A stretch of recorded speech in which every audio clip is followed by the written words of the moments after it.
사회를 이루는 섭리와 섭리법을 시작하겠습니다. 그러면 이제 정부의 발생 원리를 이야기를 통해 살펴보자. 정부는 아주 오래전에 생겼겠죠. 근데 원래부터 있는 것은 아니겠죠. 정부가 어떻게 생길 수 있는지 한번 생각해 볼 필요가 있어요. 베니수엘라동에서 긴급 동네 회의가 열렸다. 예전에 베니수엘라동에 대해서 언급을 했죠. 가난한 동네라 했죠. 수확량이 예년에 비해 절반으로 줄었어. 이러다가 다 굶어 죽겠어. 농사를 지어 살아가는 사회에서 수확량이 대폭 줄어요. 큰 문제가 생기겠죠. 식량에 있어서. 원래부터 가난한 동네였지만 극심한 가뭄으로 인해 수확량이 대폭 줄자 동네 주민들은 공포에 빠졌다. 그래요. 일정 기간 소비하는 식량이 있는데 수확량이 절반밖에 안 돼요. 그 동네는 위기에 빠지겠죠. 그러한 사회는. 그냥 죽을 수는 없으니 좋은 대책이 있으면 말해보시오. 촌장이 말했다. 큰 강을 건너고 큰 산을 넘으면 쌀과 소고기가 폭포처럼 쏟아지는 곳이 있다고 하오. 그곳에서 식량을 구합시다. 앞에서 얘기했죠. 한국동에서 그러한 일이 벌어진다고 소문이 나 있다 했죠. 한 동네 주민이 말했다. 한국동에는 식량이 풍부하지만 공짜로 식량을 얻을 수 있는 방법은 없어. 빌릴 수도 있지만 우리 동네는 갚을 능력이 없어. 빌리면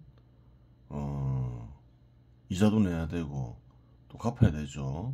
원금에 해당하는 쌀을 갚게 되겠죠. 근데 수확량이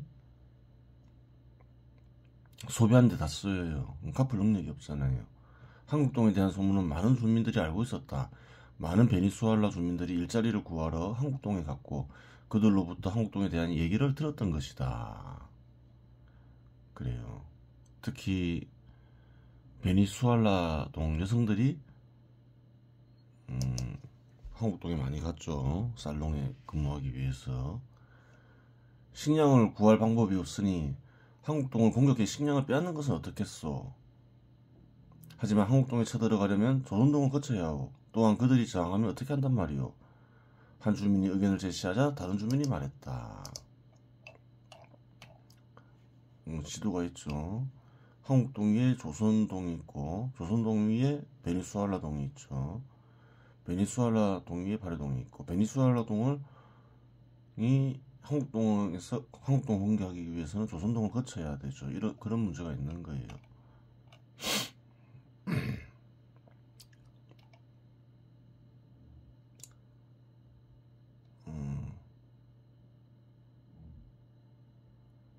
한 주민이 의견을 제시하자 다른 주민이 말했다. 동네 간에 공격하는 일은 일찍이 없었기 때문에 아무런 준비가 되어 있지 않을 것이요. 전쟁이 없던 시절에 전쟁을 준비하진 않겠죠. 기습적으로 공격하면 큰 피해 없이 우리가 승리할 것이요. 전쟁을 제안한 주민이 답했다. 그러면 조선동부터 공격하고 한국동을 공격합시다. 촌장은 그와 같이 결정하고 대부분이 남성 주민들로 공격대를 구성하였다. 공격대를 구성하는 인원은 50명에 이르렀다. 앞의 전제에서 보통 동네는 200명으로 이루어져 있다 했죠. 통상적으로 50명은 동원할 수 있겠죠. 농사를 짓고 피곤한 조선동 주민은 가족들과 저녁 식사를 함께한 뒤 잠자리에 들었다. 조선동 얘기를 하는 거죠. 그런데 쾅 하는 소리에 깨어나니 강도 몇몇이 들어와 가족들에게 따라 나오라고 했다. 강도라고 생각하겠죠. 자고 있는데 갑자기 몇몇이 들어왔으면. 집 밖을 나서자 주민은 강도야라고 크게 외쳤다. 집 안에서는 무서워서 순순히 강도들이 말을 따랐지만 밖에서는 무서울 게 없다고 생각했다. 강도라고 외치면 동네 주민들이 모두 뛰쳐나와 강도들을 잡을 것이라고 생각했고 강도들이 무서워서 도망칠 거라고 생각했던 것이다. 그렇죠. 평소에 그런 일이 있었다면 작은 동네에서 그렇게 해결되겠죠. 밖에 나와서 주변을 돌아보니 여기저기서 뛰쳐나오고 싸움을 벌이고 있는 이가 있는가 하면 도망치는 이도 있었다. 하여간 강도가 야 라고 외치자 강도들이 노려보면 몽둥이로 패려하지 않는가. 놀란 주민은 도망가자 외치며 뛰었다. 주민의 가족들도 따라 도망쳤는데 강도들은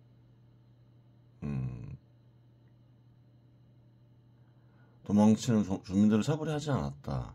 조선동을 빨리 장악하여 식량을 구하는 일이 급했기에 주민들을 일일이 모두 상대할 수 없었던 것이다. 빨리 동네를 장악하고 식량을 구해야 되지. 도망치는 주민들을 잡으려 가면 어떻게 되나요? 그래요. 점령할 수가 없게 되죠. 많은 사람들이 빠져나가게 되면 잡으러. 한국동에서는 한밤중에 긴급 동네회의가 열렸다. 이제 한국동 얘기를 하죠.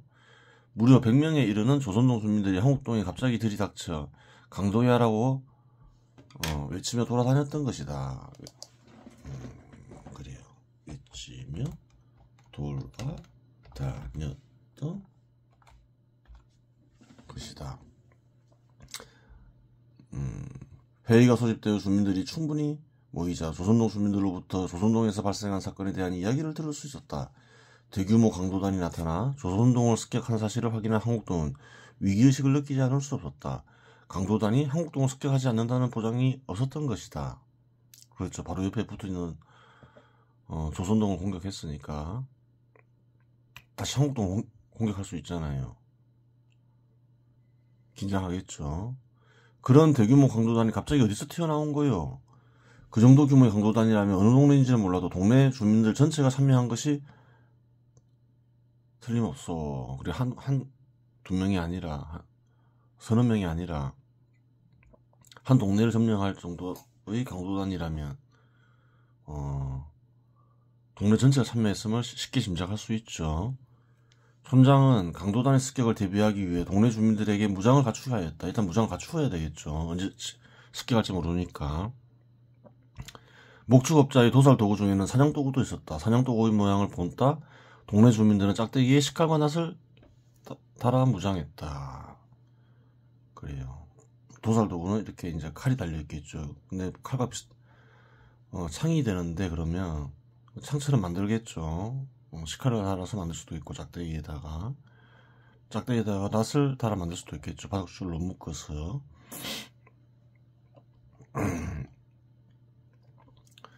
무장을 갖춘 뒤 다른 동네 주민들을 소집했다. 한국동에는 일자리를 구하러 온 다른 동네 주민들이 많았기 때문에 이번 사건의 내막을 아는 이들이 있을 것이라고 생각했던 것이다. 전장은 그렇죠. 무장을 한 한국동 주민들을 본 다른 동네 주민들은 긴장했다. 어젯밤에 조선동에 대규모 강도단이 침입했어. 이번 사건의 내막을 아는 이가 있다면 소상히 말하시오. 알고서도 말하지 않으면 어느 동네에서 벌인 일이 밝혀질 경우 처벌할 것이오. 그렇죠. 대부분의 다른 동네 주민들은 멍하게 서 있었지만 몇몇 사람들이 서로 눈을 마주치며 안전부절 못하는 모습이 포착됐다. 아는 이들이 있으면 그래요. 겁먹으면 그런 모습을 보일 수 있죠. 살롱에서 근무하는 베니수엘라에서 온 여성들이었다. 안절부절 못하는 여성들을 불러내자 여성들 중 한 명이 털썩 주저앉으며 말했다.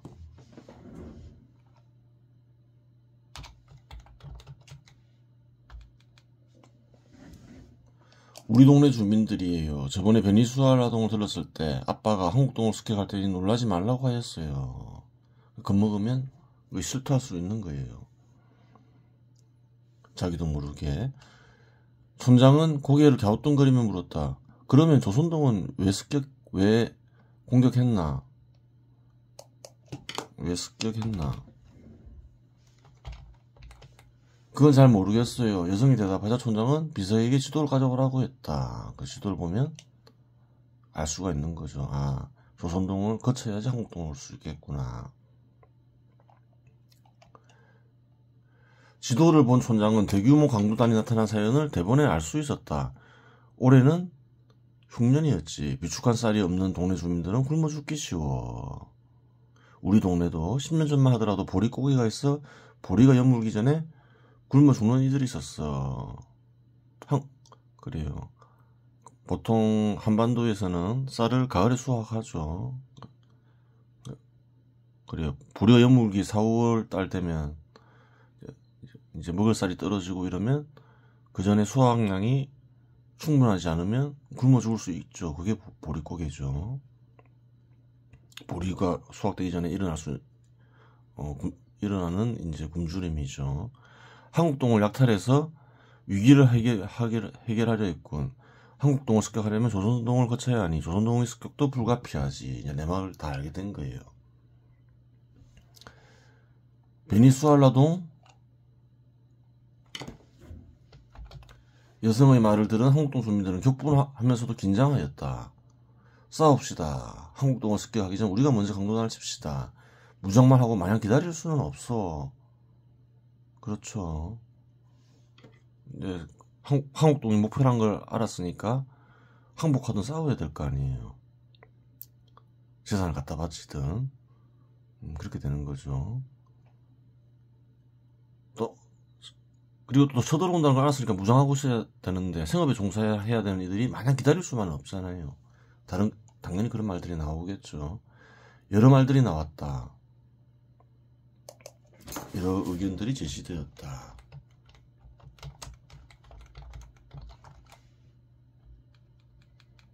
촌장은 생각했다. 싸움은 불가피하고 주민들은 생업에 종사하니 무장하고서 강도단을 마냥 기다릴 수만은 없지. 당연히 그렇죠. 여러분들이 말대로 싸워야 하는데 어떻게 싸우면 좋겠어. 동네 주민들의 의견을 묻자 동네 주민 한 명이 말했다. 그러니까 싸움을 확인해야 되겠는데 어떻게 싸울까 이제 따져봐야 되겠죠. 목축업자에게 싸움을 지휘하게 합시다. 목축업자는 사냥에 능하니 이런 싸움에도 능할 것이요. 짐승을 잡아 죽이는 일이나 사람을 잡아 죽이는 일이나 그거 아니겠어. 그렇죠. 싸워야 되면 뭐 짐승하고 싸우는 것과 사람과 싸우는 것이 완전히 일치하진 않지만 유사점이 많겠죠. 그러니까 그런 목축업자가 맞는 게 가장 합당하죠. 동네 주민들 중 반대하는 이가 없었기 때문에 목축업자가 싸움을 지휘하기로 결정됐다. 목축업자는 사냥에 능한 고용인들을 싸움 및 선봉에 세워야겠다고 생각했다. 예전에 다른 동네에 목장을 세우면서 2명씩 파견한 한국동 목장에서 고용한 근로자는 7명까지 줄었는데 원활한 운영을 위해 3명을 추가로 고용했던 것이다. 그게 10명이 있었다는 거예요. 사냥에 능한. 하여간 목축업에 종사하는 이들은 말을 타고서 사냥하는 데 익숙했다. 그래요. 짐승들 잡아들인다 했죠. 또한 말을 소유한 이들로 하여금 식칼창이나 낙창을 들고서 뒤따르겠다. 또 한국동에는 또 말이 보급됐죠. 당장 도수할 도구가 없으니까 이렇게 제조한 식칼창과 낙창을 들게 하겠죠. 목축업자는 사업 목적으로 200마리에 이르는 개를 보호하고 있었는데 이 중 30마리는 사냥개였다. 그러니까 사냥에 동물하는 개가 있었다는 거예요. 목축업자는 사냥개 역시 이번 싸움에 투입해야겠다고 생각했다. 또한 한국동으로 피난온 조선동 주민들도 싸움에 적극적으로 참여하겠다고 하니 식가창과 나창을 보급하며 뒤따르게 했다. 그래요. 100명에 이르는 100명이 피난왔다 했죠. 다 전쟁에 참여하려고 하겠죠. 남자나 여자나 어리거나 늙었거나 빨리 자기 동네를 찾고 가족들을 구해야 되니까. 한편 조선동을 습격한 베니수알라동 강도단은 한국동을 습격하기 위한 준비를 마쳤다. 조선동에서 얻은 식량을 사로잡힌 조선동 주민들을 이용하여 베니수알라동으로 운송했고 사로잡힌 조선동 주민들을 베니수엘라동에서 관리하게 하였다. 그렇죠. 그렇게 하면 되겠죠. 그러면 다시 이제 공격할 수 강도단들이 전력을 유지하면 공격할 수 있겠죠. 식량을 운송한 강도단 일부가 복귀하자 강도단은 한국동을 향해 진격을 시작했다. 하늘이 붉은 노을로 덮인 저녁 무렵이었다. 그래요. 조선동을 습격하고 그래요. 그 사람과 식량을 운송하는데 시간이 걸리겠죠. 다시 복귀하는데 어느 정도 시간이 걸린다는 거예요. 그리고 다시 이제 전열을 가다듬고 공격 준비를 하는 거죠. 진격하는 거죠. 또 한국동도 마찬가지죠. 준비하는데 그 정도 시간은 걸리겠죠. 목축업자는 말했다. 저들은 사람들을 다오는 모습 보였다 했죠. 목축업자는 말했다. 전쟁 지휘자니까 말하겠죠. 저들은 사람들을 개돼지로 여기며 함부로 강도질을 하니 짐승만도 못한 것들이다. 오늘 짐승만도 못한 것들을 마음껏 사냥해보자. 동시에 점점 가까워지는 무리들을 향해 돌격 명령을 내렸다. 두두두두 말발굽 소리와 함께 기마병이 강도단을 향해 돌격했고 사냥개들이 뒤따랐으며 그 뒤로 보병 역시 뒤따랐다. 보병은 조선동 주민들로 이루어졌겠죠. 100명에 이르는. 강도단들 역시 달려오기 시작했다. 격돌 직전 서로의 모습을 뚜렷이 확인할 수 있게 되자 몽둥이를 든 강도단들은 돌연 뒤돌아 도망치기 시작했다. 그렇죠. 자기들 몽둥이를 들고 달려가고 있는데 말과 창과 같은 무기를 들고 달려오고 있어요. 또 이제 개가 없는 곳에서 늑대라 생각하겠죠. 늑대가 또 수십 마리 달려오고 있어요. 그리고 훨씬 많은 인원들이 100명에 이르는 사람들이 또 달려오고 있어요. 겁나죠. 도망치겠죠. 하지만 기마병은 도망치는 강도단들을 금세 따라잡으며 닥치는 대로 찌르고 배며 강도단을 뚫고 들어갔다. 그렇죠. 뛰다가 방향을 돌렸어요.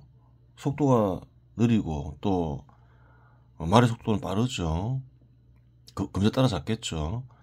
사냥개들 역시 도망치는 강도단을 덮치며 물어뜯었고 그렇죠. 사냥개도 빠르겠죠. 늑대니까.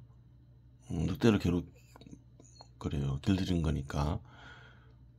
쓰러지는 강도단은 수많은 사냥개들에게 집중적으로 물어뜯기며 순식간에 개밥이 되었다. 그렇죠. 쓰러지면 그렇게 되겠죠. 기마병이 강도단을 완전히 뚫고 뒤돌아서자 강도단 전원은 몽둥이를 버리고 항복했다. 강도단 50명 중 살아남은 이는 20명에 불과했고 싸움에 참여한 한국동 주민과 조선동 주민 중 다친 이는 한 명도 없었다. 그래요. 격돌하기 직전에 뒤돌아 도망쳤으니까 도망치는데 급급하니까 싸움을 포기했죠. 저항을 포기했으니까 다친 이유가 있을 수가 없는 거죠. 달려나가다 넘어져서 다치는 경우는 있겠지만 그런 경우는 부상자로 잡지 않는 거죠. 조선동을 대체하지만 조선동 주민들은 보이지 않았고 다 베니수엘라동으로 이송해서 관리하고 있는 거죠. 포로들을 통해 조선동 주민들은 베니수엘라동으로 이주되었음을 알 수 있었다. 그리고 잡힌 포로들은 다 알고 있으니까 베니수엘라동을 공격하자는 의도 있었지만 우선은 조선동 주민들과 포로들을 교환하기로 결정했다. 베니수엘라동을 공격할 수도 있겠죠. 강도단을 완전히 소탕하기 위해서는. 근데 이제 포로들을 서로 교환하자 그런 얘기도 있을 수 있죠. 베니수엘라동을 바로 공격할 경우 포로가 된 조선동 주민들이 목숨이 위태롭다고 생각한 조선동 주민들이 반대했기 때문이다. 그리하여 포로 교환을 시도했고 베니수엘라동에서도 교환에 응하여 포로 교환은 성공적으로 끝났다. 그렇죠. 베니수엘라동에서 거부할 이유가 없는 거죠. 공격한 이들 역시 또 가족들이니까 서로 교환이 원활하게 진행되겠죠. 전쟁이 끝나자 조선동과 한국동은 공동회의를 진행했다. 주제는 강도단에 대한 대응이었다. 강도단은 언제든지 생길 수 있고 무방비 상태로 있으면 순식간에 점령당하고 생명과 재산을 잃을 수 있는 경험을 했기에 대응책을 마련하지 않을 수 없었다. 당연하죠. 아무리 부유한 뭐예요. 준비하고 있지 않으면 난접시 밤에 습격하면 점령당하는 거죠. 대비책을 세워야 되겠죠. 강도단에 대응하기 위한 집단이 필요하오. 누군가 말하자 그 집단은 목축업자가 지휘하는 것이 좋겠소라고 말했다. 그래요.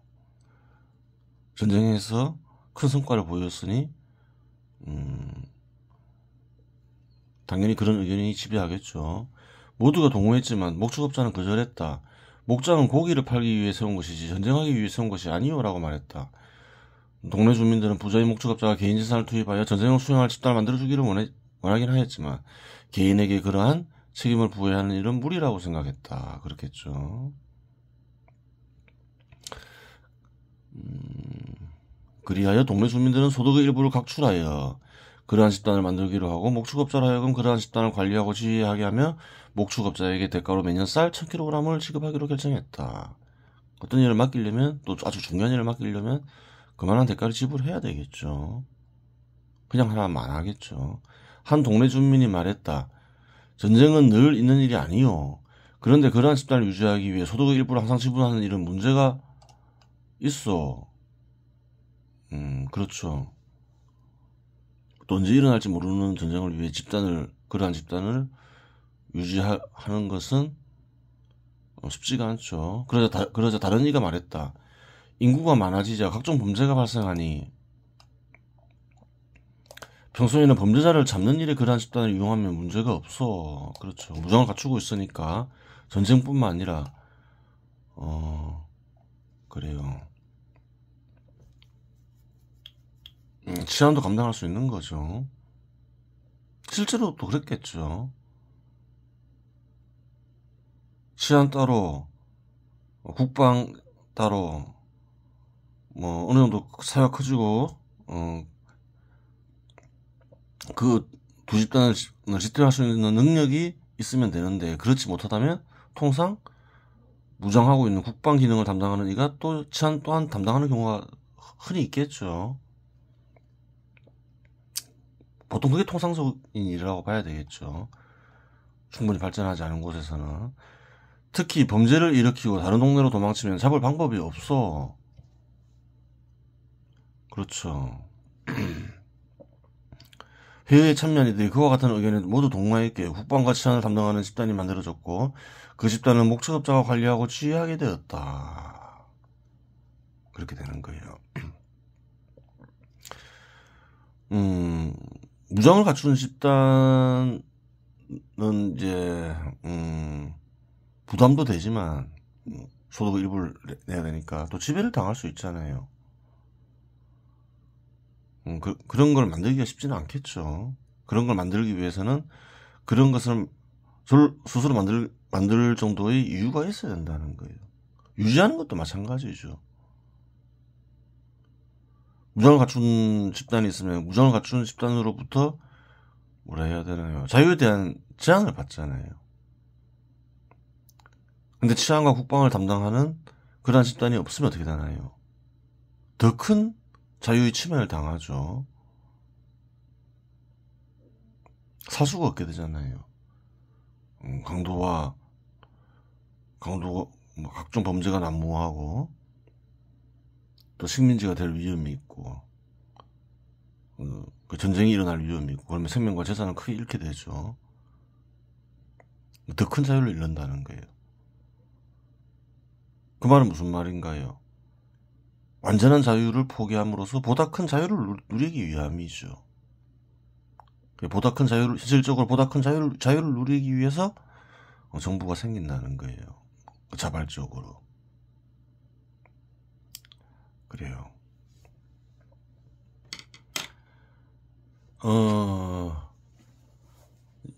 이제 전쟁을 얘기하면 이제 정부가 생기는 원리를 쉽게 이해할 수 있지만, 뭐 다른 경우도 생각해 볼 수 있겠죠. 정부가 생기는 원리. 하여튼 간에 자발적으로 만들 정도의, 원인이 있어야 된다는 거예요. 꼭 전쟁이 아니더라도, 사회가 발전하면서 규모가 커지면서 치안에 큰 문제가 발생해도, 치안이나 어떤 분쟁으로 인해서 큰 문제가 발생해도, 정부가 생기겠죠. 한 가지 경우만 예를 든 거죠. 그래요. 이번 시간에서 마치겠습니다.